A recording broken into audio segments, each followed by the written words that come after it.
questões lá que a gente tinha começado nas outras aulas. E, além disso, começar a revisão para a prova. De que forma? Eu separei um material que ele foca bastante na parte do crime tentado e crime consumado, e ele também tem bastante do Código Penal todo, do todo o código da parte geral, desde da legalidade, né, do princípio da legalidade, até o final, que fala sobre as penas. Então, de forma bem breve, a gente vai falar de tudo, e de forma mais aprofundada, falaremos sobre a, a parte que nos interessa mais, a parte do crime tentado e consumado, eu acho.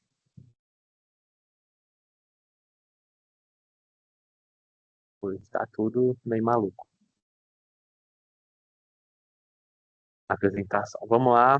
É, botei aqui a OAB Concurso Alta Performance, que eu também estou usando para quando eu for fazer a minha prova da OAB. Isso é muito importante, é a base para tudo. Para entender o resto lá na frente do direito penal, dos crimes, é, do processo penal, isso aqui não tem como não ser usado. E vamos lá. Isso aqui tem algumas coisas que eu tirei do livro do Guilherme Nucci, então tem alguns termos, tanto em inglês quanto é, em latim. Mas eu botei também um em português para ficar mais fácil. Isso é como se fosse uma linha do tempo de um crime. Primeiro vai lá, deputado ou, ou o presidente da República institui uma lei, que é uma lei criminal, né, uma lei que versa ao direito penal, e aí esse crime é publicado, ele passa a estar vigente, ou seja, ele pode ser aplicado já para as pessoas. Aí o agente, vamos pensar lá, o agente ou os agentes, mas vamos pensar na figura singular, uma pessoa só comete esse delito. A gente vai chamar ele, aqui na parte geral, de agente. Aqui ele não é réu, aqui ele não é investigado, não é indiciado, ele é o agente delitivo. Esse agente delitivo, ele comete o crime. Vamos pensar no crime de vicaricídio. É um crime novo, vocês estudarão ele no ano que vem. Vicaricídio é matar ascendente, descendente, matar alguém do entorno da mulher para atingi-la. Você não mata a mulher, mas mata alguém do entorno para atingi-la. E aí, em regra, tem duas vítimas. Vamos pensar que pode a vítima que morreu de fato e a mulher que também é vítima nesse caso. E aí, por fim, deu-se o crime, julgou, teve esse tribunal do júri, nós vamos para a pena. O juiz vai dosimetrar a pena, depois vai transitar em julgado, né? Não vai caber recurso nenhum mais, e a execução da pena. Vai ficar preso lá no presídio e tudo mais, até que seja extinta a punibilidade dele. Hoje no Brasil, o máximo de pena que uma pessoa pode ficar presa são 40 anos. 40, isso é dado no limite máximo da pena atual. Por exemplo, se uma pessoa for condenada a 85 anos, ela vai cumprir o máximo da pena que existe no Brasil, que é do feminicídio, do vicaricídio, né? E são esses 40 anos. Ela vai ficar esse tempo integralmente em regime fechado e vai progredir de acordo com a pena dela. Ela recebeu 85 anos e se for dito que ela vai progredir com 50%, então ela vai progredir quando atingir os 50% disso. Só que quando ela atingir os 50% de 85 anos, vai dar 42 anos e meio, ela já vai ter cumprido 40 anos e já estará solta. Por isso que, às vezes, a gente vê alguns criminosos famosos que são condenados a quantidades estratosféricas, 400 anos, 200 e tantos anos, mas eles cumprem só 30 anos. Cumprem e já saem, cumprem esse tanto e saem já da cadeia.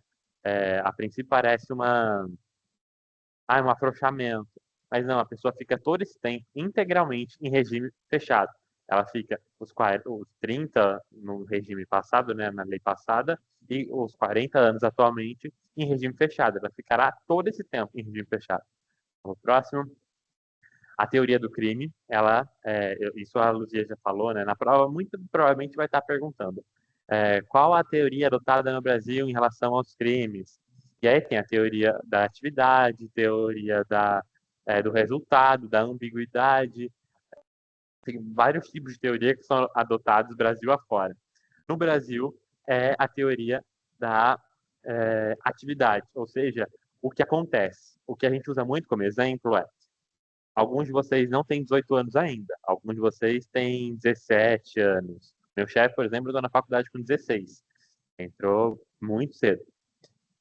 Quando vocês, na hipótese de cometerem algum crime, com 17 anos, hoje com 17 ainda, vocês serão julgados como ato infracional daquele crime.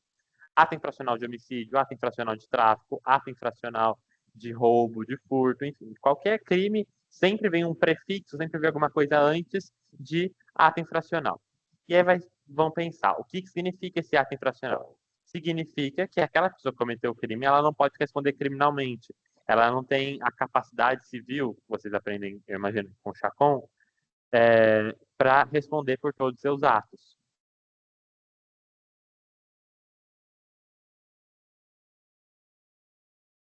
Então, essa pessoa, ela vai ser julgada no juizado da infância e da juventude. Ela não vai ser julgada numa vara criminal normal. Não. Ela não vai ter pena, ela não vai ser condenada a tantos anos de cadeia. Ela vai fazer tratamento, ela vai, se ela tiver algum distúrbio psiquiátrico, psicológico, ela vai para a Fundação Casa ser tratada, vai receber educação, cursos para capacitá-la ao mercado de trabalho. Porque geralmente esses crimes têm a ver com patrimônio. A pessoa rouba, ela furta, ela trafica com a intenção de aumentar o seu patrimônio, aumentar o quanto de posse de dinheiro você tem. Então, cursos lá dentro, geralmente aqui em São Paulo, muitos em parceria com o Senac, na Fundação de Casa de Lorena, perdão, na Fundação Casa de Taubaté também. A partir disso, a gente reinsere a pessoa na sociedade de uma maneira que ela possa minimamente trabalhar para a sua subsistência. Bom, segundo ponto. Se essa pessoa mata alguém hoje, aliás, ela dispara os tiros naquela pessoa, mas a pessoa não morre. A pessoa, ela fica no hospital internada 1 ano quase, 11 meses. E no dia que ela morre, depois dos 11 meses, que os médicos não conseguiram fazer nada, aquela pessoa de fato consumou o homicídio. Ela morreu de fato.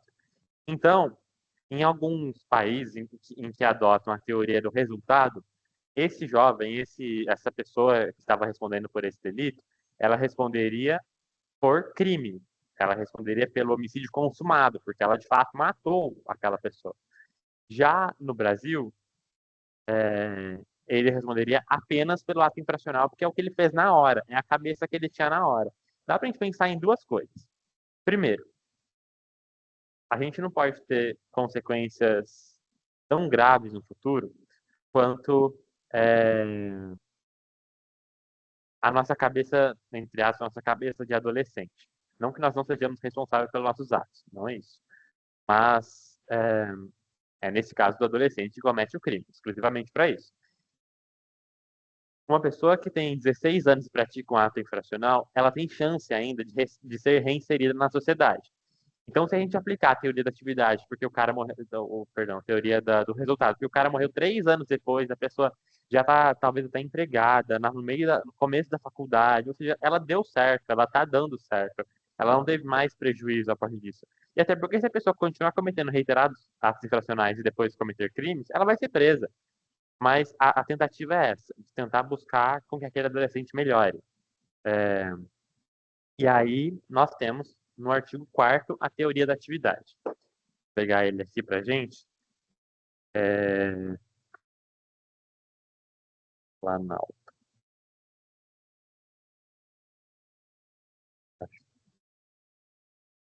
Não, não tem internet nesse lugar. Por isso que eu não estava conseguindo entrar, gente. Porque esse abençoado lugar aqui, eu acho que bota uma placa que ninguém consegue usar nenhum dispositivo eletrônico aqui. A gente usa cabo de rede. Vocês são tão novos que não devem nem saber o que é isso. Mas é um cabo que sai do roteador e liga direto no seu computador. Vamos lá. Vamos dizer que aqui não tem Wi-Fi. PP Planalto. Eu tô aqui no no iPad, no tablet, mas isso é tão genérico que vocês não precisam de um slide para isso. Já está mencionado aqui o artigo 4º e que ele é o princípio da teoria da atividade, então tá tudo certo. Planalto.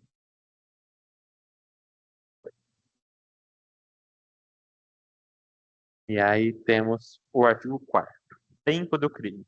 Considera praticado o crime no momento da ação ou da omissão, ainda que esteja, ainda que outro seja o momento do resultado. Aí é que tá. Se você dá um tiro na pessoa e ela vai morrer 3 meses depois, o que vai contar é a sua. É aquilo, é a teoria da atividade. Tudo bem que se a gente for pensar no júri, né, que é um rito tão demorado, que demora às vezes 3 anos, aquela pessoa certamente responderá por homicídio consumado, porque já vai ter sido julgada. Então não cabe. Vai demorar muito de julgada, já vai ter dado o tempo da pessoa morrer, reencarnar, enfim. Mas vamos lá. A gente continua nessa primeira oração, nessa primeira frase. Considera-se praticado o crime no momento da ação ou da omissão. No momento da ação, então, na atividade. Vocês não vão encontrar no Código Penal teoria da atividade ou na considera-se praticado o crime na atividade. Não, no momento, que nesse caso é um sinônimo para atividade. Já a retroatividade da lei. A lei penal, ela tem 3 hipóteses para retroagir e uma delas é bloqueada. Meu Deus, a iluminação está super estourada, né? Tem 3 hipóteses, não, nem assim funciona. 3 hipóteses para ela ser retroagida, só que uma delas é bloqueada, né? Não, você não pode retroagir nesse caso. A primeira é quando a lei penal é mais benéfica ao réu. Vamos dizer aquele caso. O crime tem de 8 a 15 anos de pena, mas hoje mudou para 5 a 10. É feita uma revisão, aquela pessoa é, é refeito o cálculo da pena dela. Bom, vamos lá. Aí o próximo ponto. O abolício criminis. Abolício criminis significa que aquela conduta que a sociedade taxava como crime não é mais crime. Então, matar alguém deixa de ser crime, estuprar alguém deixa de ser crime, furtar, roubar, traficar, sequestrar, extorquir. Crimes deixam de ser crimes e aquela pessoa imediatamente, no momento em que foi decidido, que foi legislado sobre aquilo, ela tem que ser extinta a punibilidade dela. Quando a gente isso também está descrito no Código Penal. São as causas para extinção da pena, lá para o artigo 60 e poucos. Peraí, para ficar mais fácil. Como eu disse a vocês, isso aqui é mais lento do que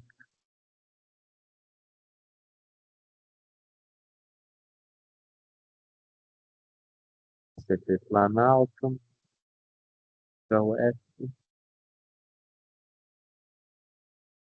extinta.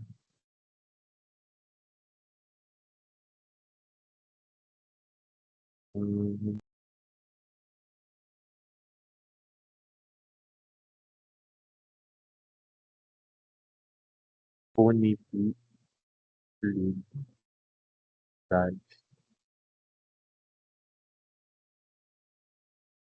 Enfim, tá ali pelo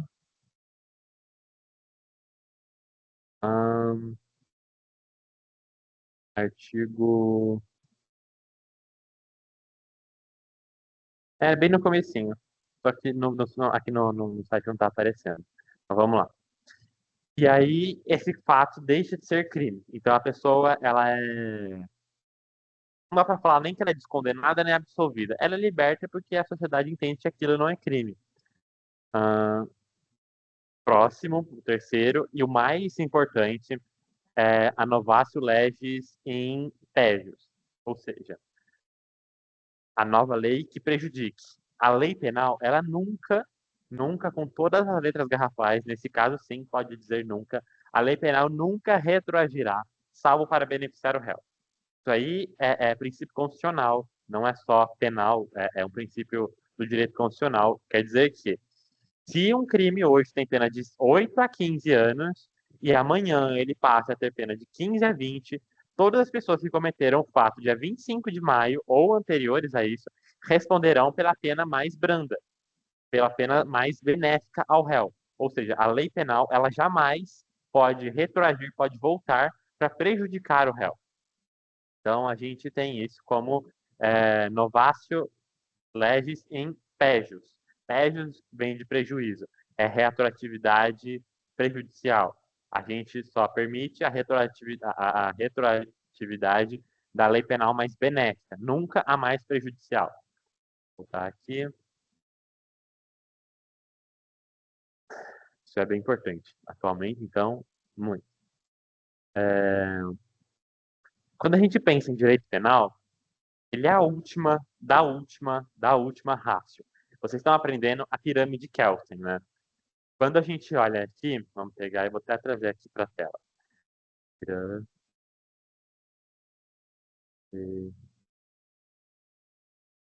Kelsen.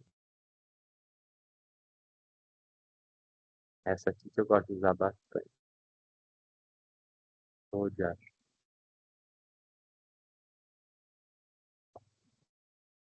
Essa daqui. A gente tem a Constituição, as leis ordinatórias, medidas provisórias e leis complementares, costumes, normas e normas secundárias. Quando a gente pensa em Constituição, ela é o nosso topo. Quando a gente pensa em lei ordinatória, medida provisória ou leis complementares, são as leis estaduais, as leis municipais, mais para baixo. Aí tem bem próximo da Constituição, Código Civil, Código Penal, Processo Civil, Código Tributário, Código de Trânsito, enfim, tudo isso que tem um sufixo, um prefixo código, estatuto, as leis em geral, todas as leis que não sejam da Constituição estão nessa faixa em verde aí, essa parte em verde. A de baixo, ela dá para dizer que é aplicada somente no direito civil. Quando a gente vai condenar uma pessoa no direito civil, a gente pode usar os costumes, as normas, os princípios gerais do direito, normas, costumes e eu não lembro o outro.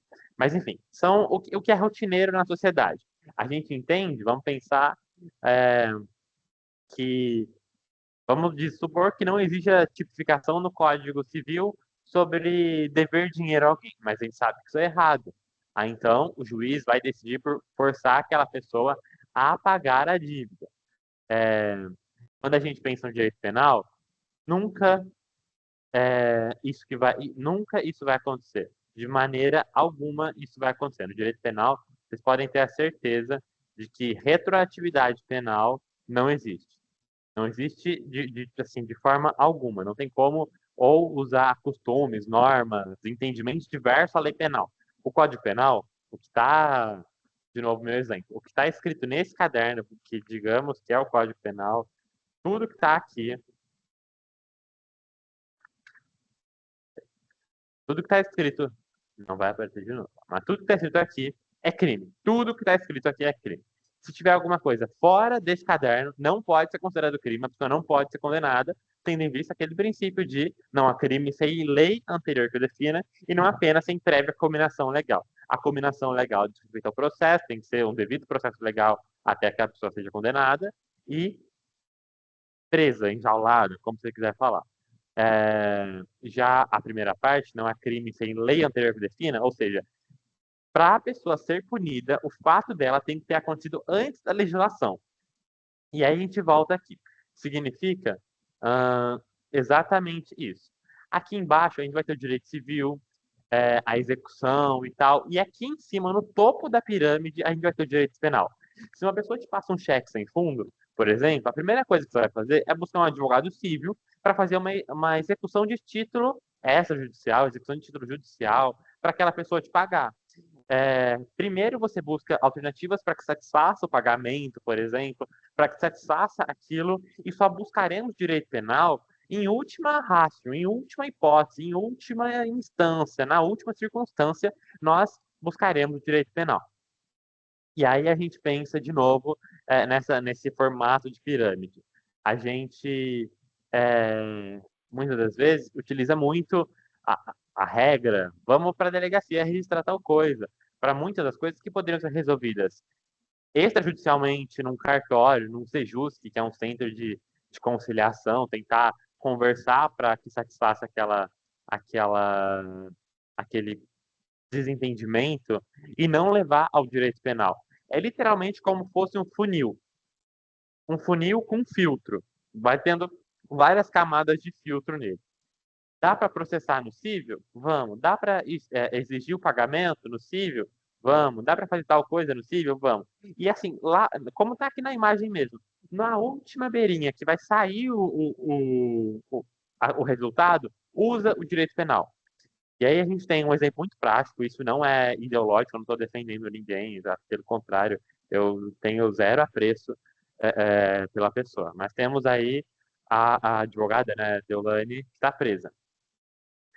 Existe no direito penal, no processo penal, princípios muito importantes que eles deveriam, na hipótese, né, deveriam ser seguidos.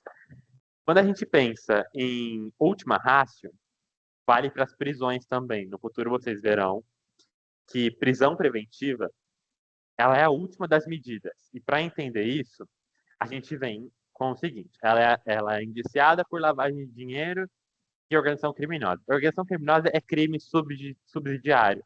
Só há organização criminosa quando há outro crime. Então sempre vai vir acompanhada de alguma coisa. Tráfico de drogas e organização criminosa. Roubo e organização criminosa. Algum crime e organização. A organização é um crime à parte, mas ela tem que sempre vir acompanhada de um outro delito. Ela nunca pode estar sozinha.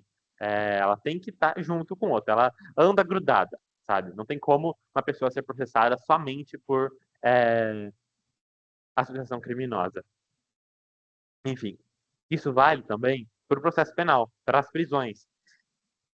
O risco iminente de uma pessoa ela já está com as contas bloqueadas, os carros apreendidos, o telefone apreendido. Então, essa pessoa não tem mais vida. O passaporte, ela foi para a Interpol, pelo que pareceu no processo, né?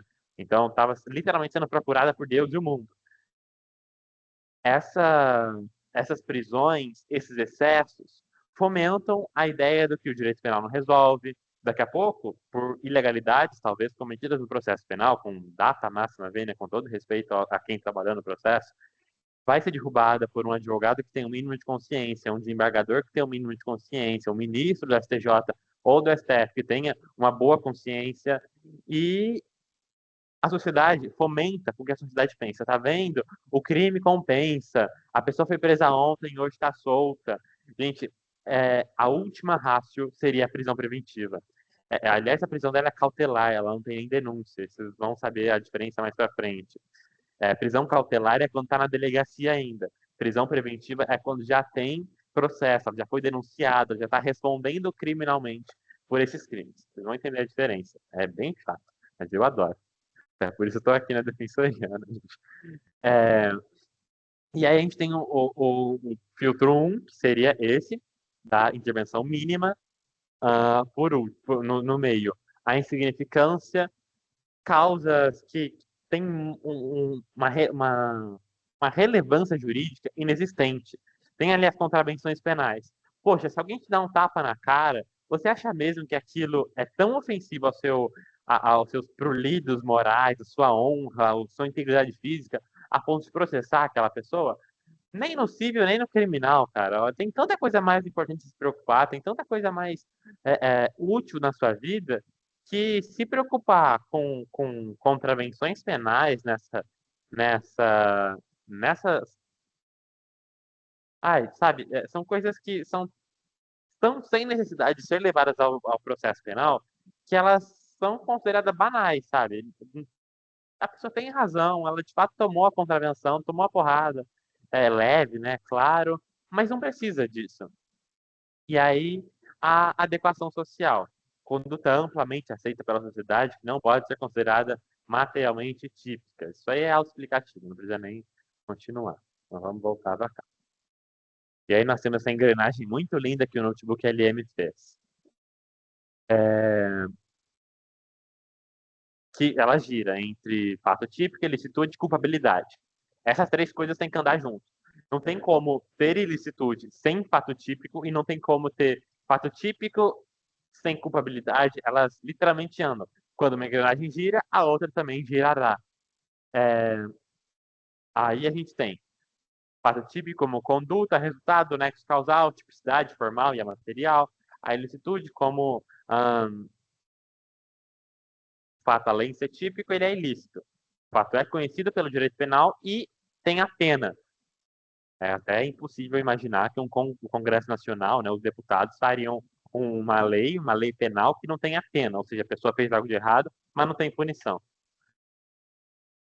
E aí, passando por excludente de ilicitudes, nós temos estado de necessidade, legítima defesa, estrito cumprimento do dever legal e exercício regular do direito. Isso são situações muito distantes, mas muito próximas uma da outra. Vamos pensar isso sendo crimes contra a saúde ou contra a vida.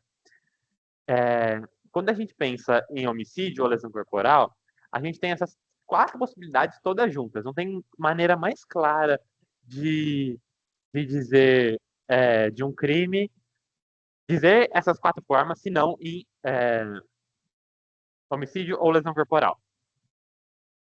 O estado de necessidade é aquela pessoa tem a necessidade de repelir a provocação, a violência causada sobre ela. Ou ele morreria, ou ele matava a outra pessoa. Ou ele era espancado, ou ele dava um soco na pessoa e saia correndo. Mas veja, nas 4 hipóteses, não pode exceder um limite do senso comum, um limite razoável. Você não vai. A pessoa está te espancando, você consegue sair de uma maneira com que dê um soco nela, e aí você vai parar agora ali e chutar ela, golpeá-la, até que a pessoa chegue próxima à morte. Não. É um limite muito bem claro. A sua defesa, o seu estado de necessidade, o seu cumprimento de dever legal, o seu exercício regular é na proporcionalidade. Se tem alguém com uma arma apontada para você, que já deu 3 tiros e não acertou você, e você tem uma arma, e essa pessoa aponta para você e vê que você vê que vai te acertar, e você dá um tiro nela antes que ela mire em você, poxa, você está totalmente excluído, né? É um excludente de licitude a sua legítima defesa. Então, existem limites que o processo penal, né, correria para aquela pessoa não ser culpada. E aí, quando a gente vai para o próximo, a gente tem um intercrimes, né?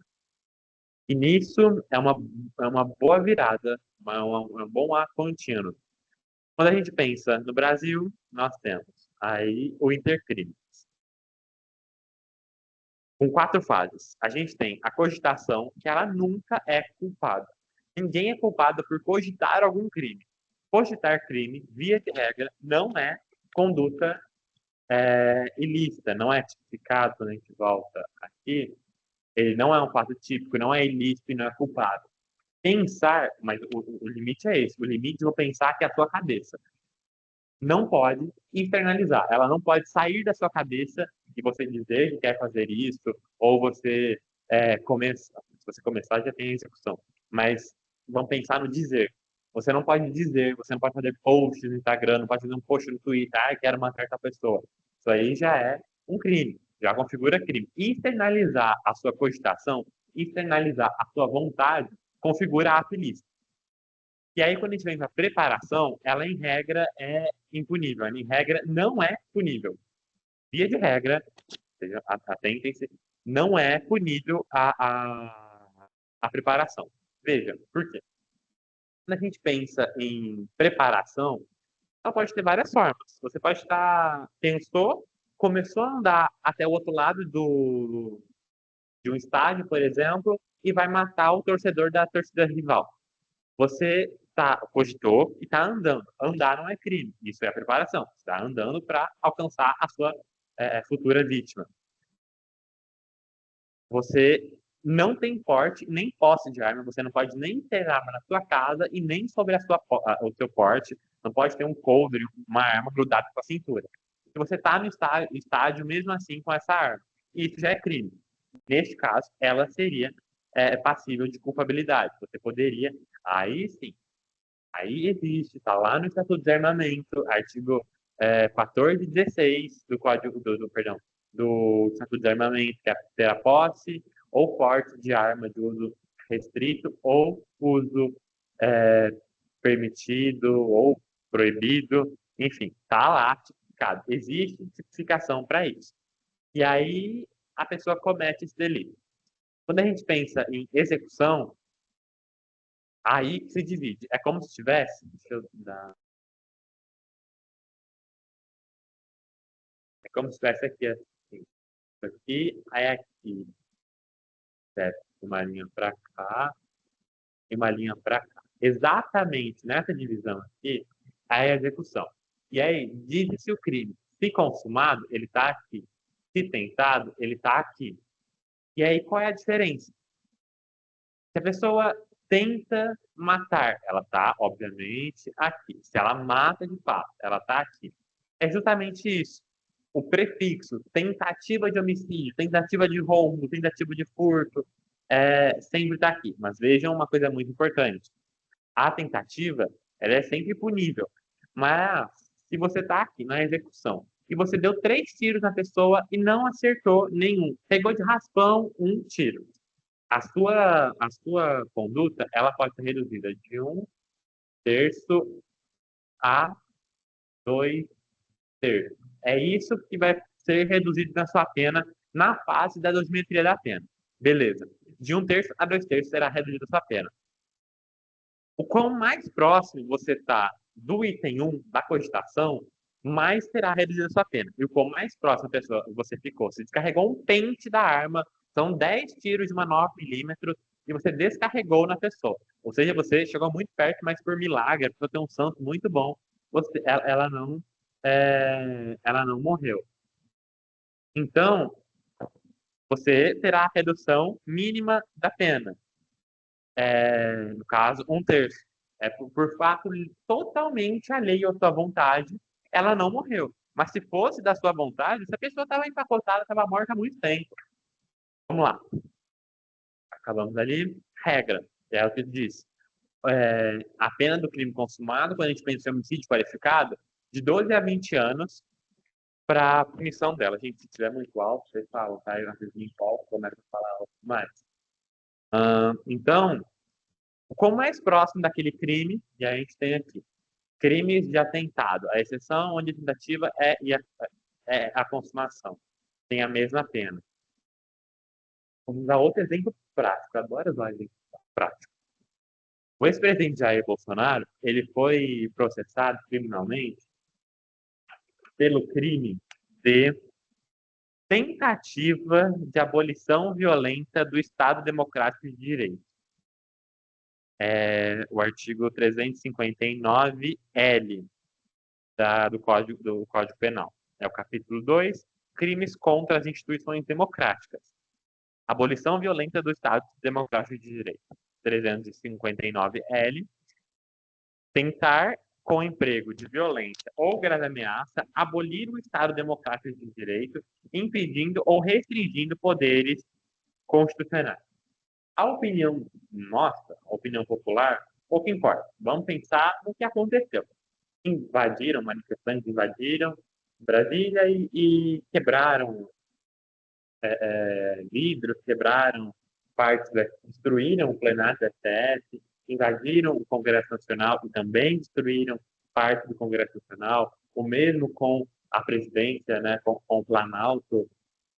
Então, existiu aí. Essas pessoas, muitas da defesa, a defesa bateu em massa na tecla de que eles não consumaram. Porém, talvez o advogado que tenha defendido, que não são formados pelo Unisal, deixando bem claro, advogado formado pelo Unisal jamais faria isso. O crime, por si só, a primeira palavra, o primeiro verbo, a primeira ação dele é tentar. Ou seja, até porque não existiria culpabilidade, a pessoa não poderia ser julgada se de fato conseguissem abolir o Estado Democrático de Direito. Se aquelas pessoas conseguissem abolir o Estado Democrático de Direito, é totalmente, entendo que minimamente razoável que não teria um julgamento, não haveria justiça, não haveria Congresso Nacional, não haveria presidente da República. Seria instaurada no Brasil que talvez poderia ser chamada de uma ditadura militar 2.0. Enfim, somente o prefixo de tentar, a gente vai para o 352, que é o que está descrito aqui, e ele é o quê? Evadir-se ou tentar. Aí é a mesma pena para os dois. Evadir ou tentar configura a mesma pena. Evadir ou tentar evadir-se ou tentar evadir-se o preso ou o indivíduo submetido à medida de segurança detentiva usando violência contra a pessoa. Pena reclusão de 3 meses a 1 ano. Então, nesse em diferença, um fala tentar, o outro fala evadir-se ou tentar. Mesmo que você seja freado no meio, já é a configuração de um crime. Posto isso, não há redução de 1/3 a 2/3. Esses crimes, junto com crimes culposos, aqueles crimes que não há intenção de matar, crime que não há intenção de tal coisa, né? Esses crimes tentados, não, esses crimes culposos não admitem tentativa. E aí, opa, opa, concurso material. Eu vou falar. Ótimo. A diferença de autor, coautor e partícipe. Ah, aí vem a luzinha na minha cabeça. É, todos que.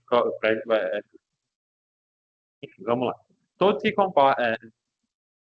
Tá vindo na minha cabeça o nome exatamente. O artigo todo. Quem, de qualquer modo, contribui para o crime incide nas mesmas penas a ele aplicado. Ou seja, qual é a diferença do coautor e do partícipe? Quando a gente pensa em coautor, eles carregam o mesmo. Se as duas pessoas matam alguém, elas são partícipes, elas são coautoras, são dois autores. O plural de autor, quando a gente tem mais de um autor, não são autores, não, são coautor. Coautor João, coautor Maria, coautor Gabriel, coautor Gisele, enfim, e assim vai seguindo. Eles não são autores, eles são coautores. A autoria é fracionada, é dividida em várias pessoas. Já quando a gente pensa em partícipe, o partícipe, ele, por exemplo, no homicídio, vamos pensar que vão matar uma pessoa, mas tem que ir até a casa dela. O partícipe vai dirigindo até a casa. Ele sabe que vão lá para matar alguém. Ele sabe que vão lá para acabar com a vida de alguém, para quebrar a casa. Ele sabe que vão cometer o crime, mas ele não sobe até o apartamento, ele não sobe até a casa, não entra efetivamente na casa e mata aquela pessoa. Então, se a participação, perdão, é de menor importância, ele vai ter a redução maior. Se a participação é de densa importância, ele não vai ter redução nenhuma, ele vai estar ali respondendo pelas mesmas penas, sem redução alguma, exceto se o crime for tentado. E aí temos aí concurso material, uma dúvida, vocês estão tendo com os concursos materiais ou não?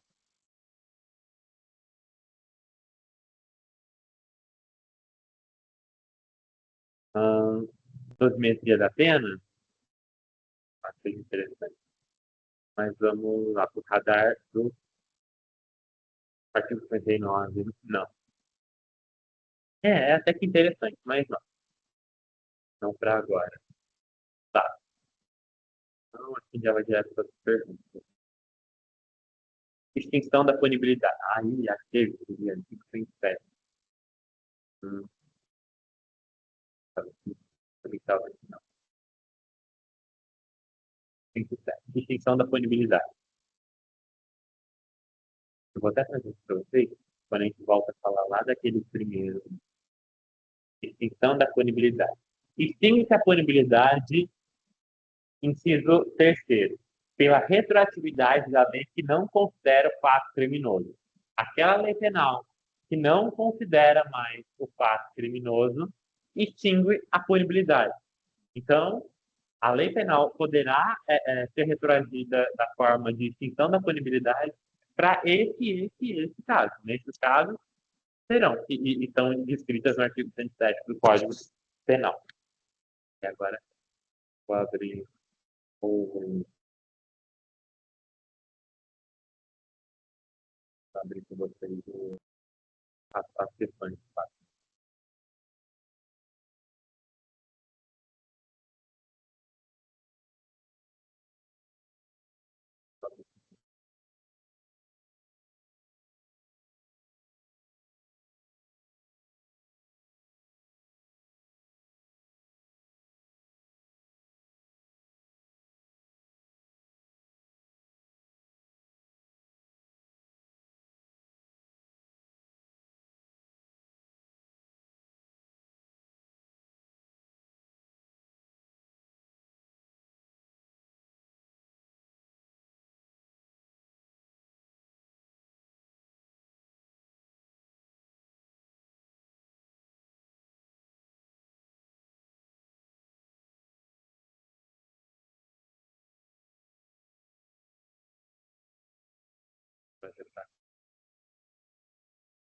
A gente pensa em crime tentado. No direito penal, a tentativa de prática de crime, letra A, não é punida? Não, pode cancelar a letra A. Somente é punida nos casos chamados de mera conduta? Não, não existe. Crime de mera conduta não admite tentativa, é inexistente. Somente é punida nos crimes culposos? Também não. Não há tentativa. Vamos lá. Se uma pessoa ao menos tenta cometer aquele crime, ela tem intenção, ela tem dolo, existe vontade de que ela cometa determinado crime. Então, quando a gente fala em somente é punido nos crimes culposos, a tentativa, é óbvio que não. Crime tentado não admite, crime culposo não admite tentativa. Porque não tem como a pessoa tentar praticar um crime culposo. Ela vai tentar praticar homicídio culposo na direção de veículo automotor. Não existe. Ou ela minimamente tem a intenção ou a omissão, interícia ou imprudência para aquilo. Por isso, o critério bem objetivo de crime culposo. E aí, salvo em disposição em contrário, é punido com pena correspondente ao crime diminuída pela metade. Não, ainda sabe que é punido reduzido de 1/3 até a metade. E aí, letra E, salvo em disposição em contrário, é punido com pena correspondente ao crime consumado diminuída de 1 a 2/3. É a letra E.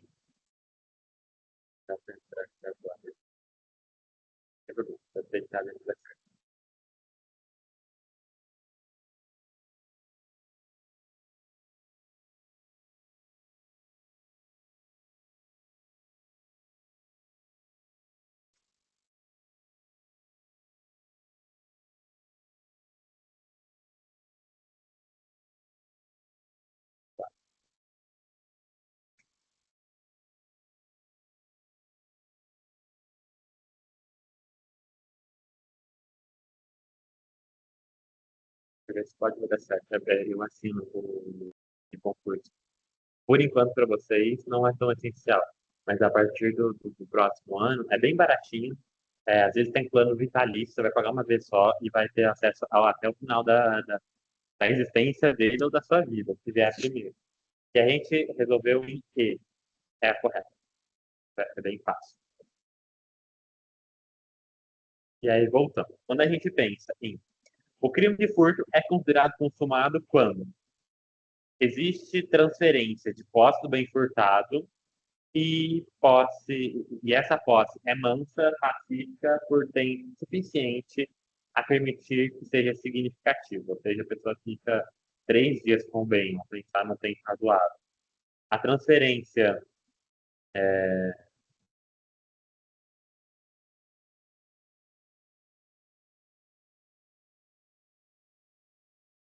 a resposta só para ter certeza, não é? A transferência de posse do bem furtado se dá por tempo suficiente e não caracteriza o flagrante. Bom, o flagrante ele tem um princípio de direito processual penal que não é o estudado aqui, então a gente não trabalhará ele agora. Existe a transferência de posse do bem furtado da vítima para o agente. É pegar um celular na bolsa da pessoa, pegar a carteira dela ali, enfim, são essas coisas. O agente pode dispor do bem furtado sem risco de flagrância, perdão. Não, também. A gente fecha em letra C. Estamos correto, respondendo correto. Gabarito letra C.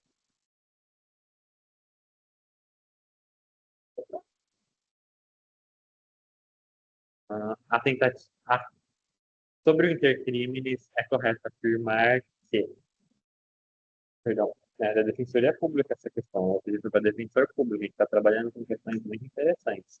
Acima, se não me engano, do TJ, a tentativa de contravenção penal e falta disciplinares de execução penais são impuníveis. Não existe, de fato, contravenção penal tentada. Ou é contravenção ou não é contravenção. Na tentativa, o nexo causal do plano criminoso é mantido, mas o dolo é interrompido por motivos ali à vontade do agente. Não, também não.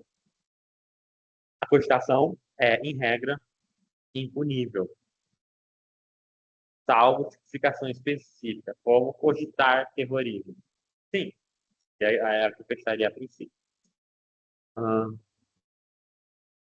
e aí vem aí.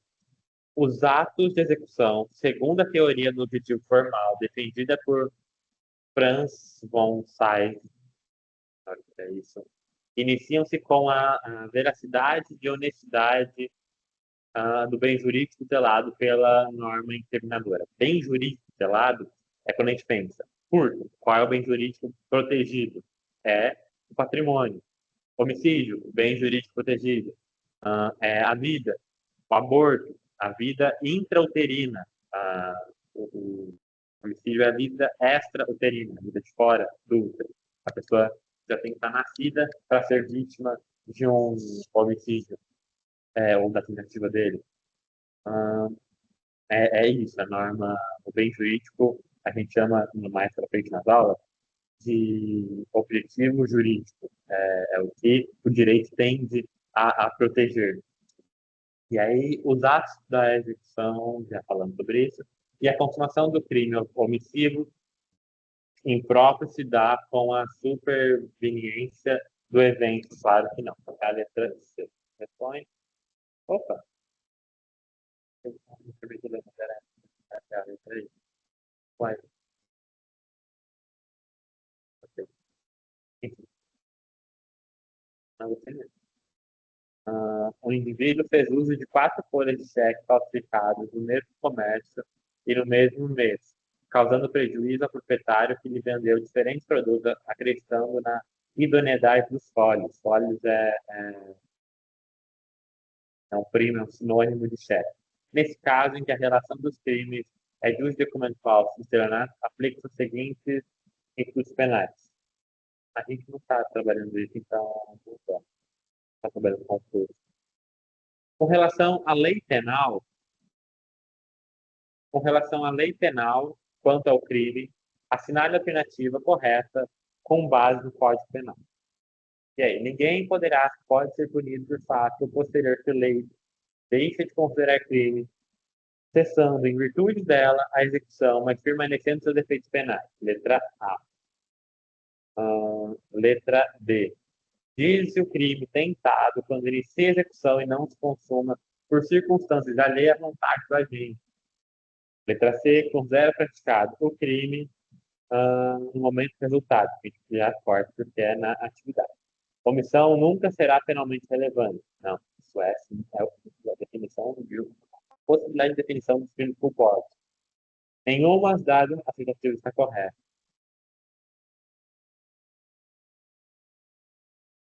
Ninguém pode ser punido por fato posterior que a lei deixa de considerar crime, cessando em virtude delas, mas permanecendo defeitos penais. Não.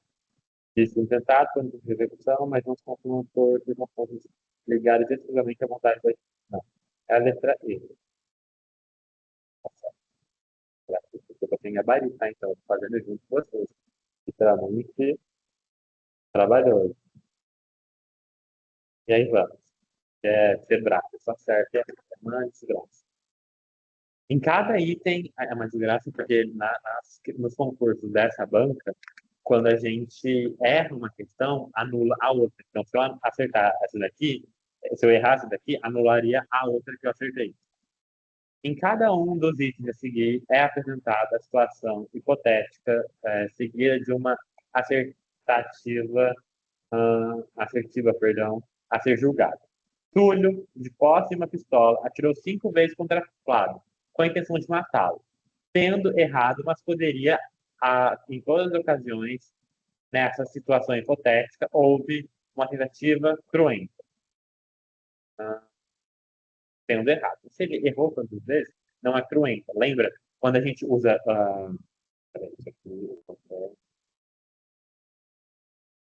Quando a gente usa esse tentativa cruenta, incruenta, branca, vermelha, são várias formas de dizer se a tentativa do crime foi grave ou se a tentativa do crime foi, entre aspas, de boa. E quando está ali cruenta, primeiro que ali está escrito que ele atirou 5 vezes contra Flávio na intenção de matá-lo, tendo errado. Apontaria em todas as ocasiões. Ou seja, nenhum dos tiros o acertou. Nessa situação hipotética, houve tentativa cruenta? Não. Se não acertou, vamos pensar naquela coisa. Não tem sangue, não é vermelho, é incruenta. Isso aqui está errado. Então, claro, minha questão não seria anulada. Muito obrigado, Sebrado. E aí, galera, eu vou encerrar por aqui. Na próxima monitoria, a gente vai fazer um intensivão, talvez até um pouco mais longa do que essa, para fazer a revisão para a prova. A prova de vocês, se não me engano, é dia 9, né? Não lembro a data exata. Mas dá tempo da gente dar essa revisadona antes do semestre acabar. Até porque é dia primeiro, segunda-feira, a nossa próxima monitoria. Tem mais duas. Se a prova de vocês for de fato dia 9, dá tempo da gente ter mais duas monitorias desse intensivão. Que ótimo, que maravilha. E aí a gente encerra por aqui. Esse material não tem como mandar para vocês porque eu peguei ele para concurso. Muito obrigado. Até a próxima monitoria. Tá?